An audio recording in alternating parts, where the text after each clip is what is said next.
सभी को नमस्कार। एक बार फिर आज की हमारी इस वीडियो में आप सभी का स्वागत है।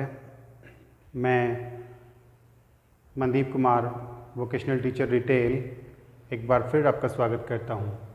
देखिए, आज हमने जो 10th क्लास की फर्स्ट यूनिट का सेकेंड लेसन लिया है जिसका नाम है check the level of stock.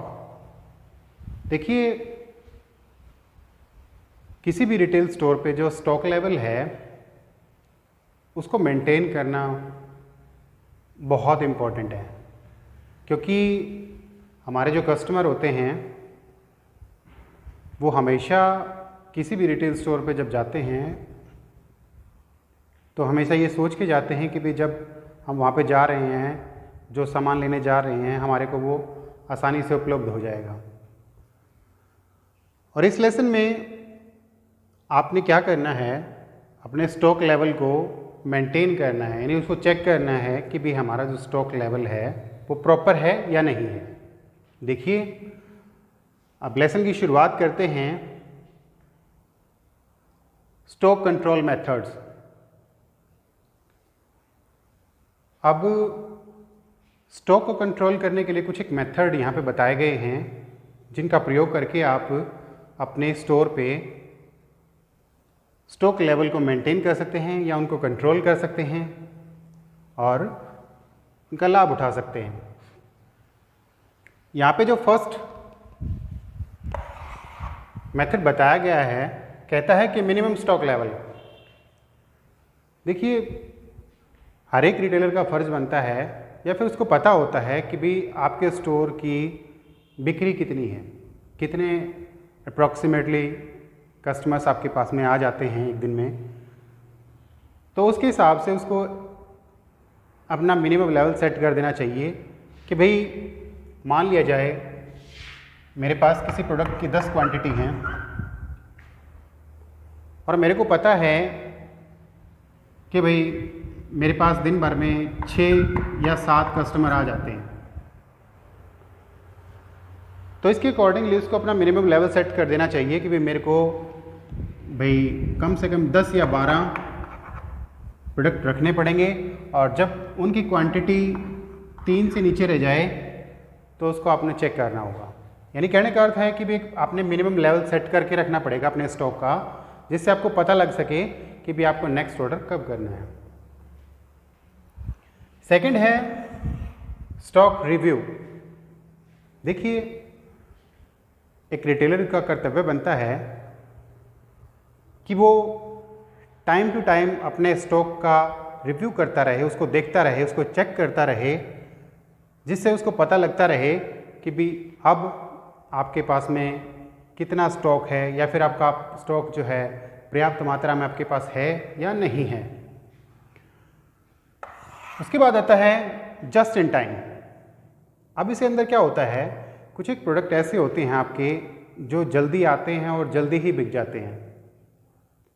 उस केसेस में क्या करना है, आपको फुल कॉन्फिडेंट होना पड़ेगा कि आपका जो सप्लायर है वो जब आपको स्टॉक की आवश्यकता हो तब आपको अवेलेबल करा सकता है या नहीं करा सकता है, क्योंकि उस समय आपको अपने सप्लायर पर डिपेंड रहना पड़ेगा ताकि आपके प्रोडक्ट्स की डिलीवरी जो है वो जिस समय पे आप चाहते हो उस समय पे आपका हो जाए।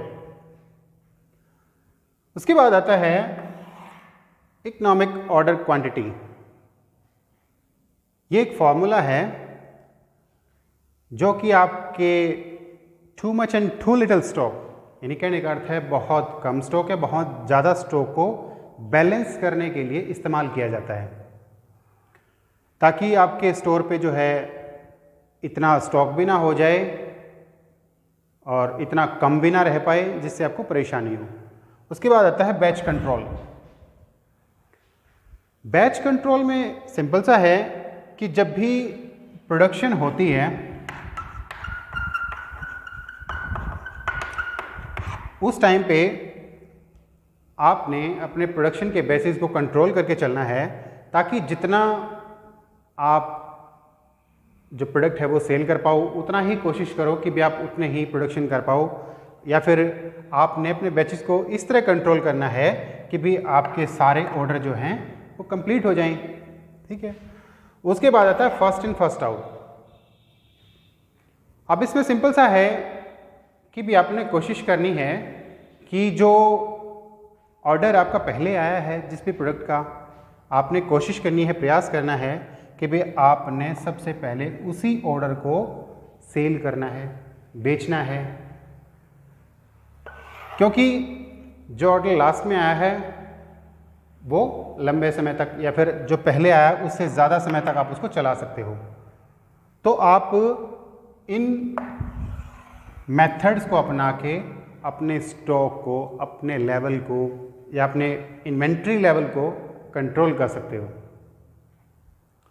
उसके बाद replacing stock before finish the stock. देखिए आपने क्या करना है, एक जो दुकानदार होता है, एक रिटेलर होता है, उसको पता होता है कि मेरी दुकान पे जो सामान, मेरे स्टोर पे जो सामान जो है कब ख़त्म होने वाला है या फिर कितना बाकी आ गया है। अब पहले जैसे आपको बताया कि भी आपने अपने सिस्टम को कंट्रोल करके रखना है या फिर आपके जो स्टॉक लेवल को उसको अपने बार बार चेक करना है, रिव्यू करना है, जिससे आप पता लग सके कि भी आपका स्टॉक कब ख़त्म होने वाला है, कब आपको नया स्टॉक ऑर्डर करना है। उस चीज़ को ध्यान में रखते हुए आपने क्या करना है कि जब आपका स्टॉक जो है ख़त्म होने वाला हो, यानी आपके पास में इतना स्टॉक तो होना चाहिए कि भी आप कुछ एक कस्टमर्स की आवश्यकताओं की पूर्ति कर सको जब तक कि नया स्टॉक आपके पास में अवेलेबल ना हो जाए। आपने ऐसा नहीं करना है कि जब आपका पूरा स्टॉक जो है ख़त्म हो गया है और फिर उसके बाद आप नया ऑर्डर प्लेस कर रहे हो, ये गलत बात है। आपने कोशिश करनी है, प्रयास करना है कि भी आप अपने स्टॉक लेवल को, इन्वेंट्री लेवल को बार बार चेक करते रहो कि भी आप इतना स्टॉक लेवल तो अपने पास रखो कि भाई जब तक आपका नया स्टॉक ना आए तब तक आप अपने कस्टमर्स को खाली हाथ अपने स्टोर से वापस ना जाने दें। और अंत में ये बताता है कि भी आपने update the stock control system.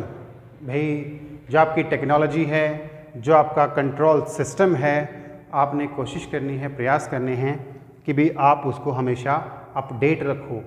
आपकी जो मशीनरी है या फिर जो भी चीज़ें आपके स्टॉक को कंट्रोल करती हैं, आपने उस सिस्टम को अपडेट रखना है, फुली अपडेट रखना है। भाई आपने कोशिश करनी है या फिर आप मैनुअली उस चीज़ को कंट्रोल करो या फिर आप मशीनों के थ्रू कंट्रोल करो या किसी सिस्टम के थ्रू कंट्रोल करो, यानी जिस भी चीज़ के थ्रू आप कंट्रोल करो उस चीज़ को आपने हमेशा ही अपडेट रखना है ताकि आपसे कोई गलती ना हो जाए और जिसकी वजह से आपका जो स्टॉक लेवल है, आपका जो स्टॉक लेवल है वो गड़बड़ा ना जाए, जिसकी वजह से आपको प्रॉब्लम हो जाए। आप या तो ओवर स्टॉकिंग या फिर अंडर स्टॉकिंग के कॉजेज़ ना झेल पाओ। कोशिश करनी है, प्रयास करने हैं कि भाई आप अपने स्टॉक कंट्रोल सिस्टम को अपडेट रख के आप आने वाले भविष्य के खतरों से बच सकते हैं और इस चीज़ को मेंटेन कर सकते हैं। आइए हम कंक्लूजन की तरफ चलते हैं। देखिए अंत में हम इतना कह सकते हैं कि भाई इस लेसन के हिसाब से कि भाई जो आपका लेवल ऑफ स्टॉक है उसको मेंटेन करने के लिए यहाँ पे कुछ एक मेथड बताए गए हैं, जिन मेथड्स की हेल्प से, सहायता से आप अपने इन्वेंट्री कंट्रोल सिस्टम को मैनेज कर सकते हो और उसको कंट्रोल कर सकते हो। और इन सभी मेथड्स की सहायता से ही आप अपने स्टॉक को अच्छे से मेंटेन कर सकते हो और इसके लिए आपको इन पॉइंटों पे गौर करना होगा, ध्यान देना होगा और जिसकी मदद से ये सारा सिस्टम मेंटेन रहेगा। आज की वीडियो में इतना ही। Thank you so much.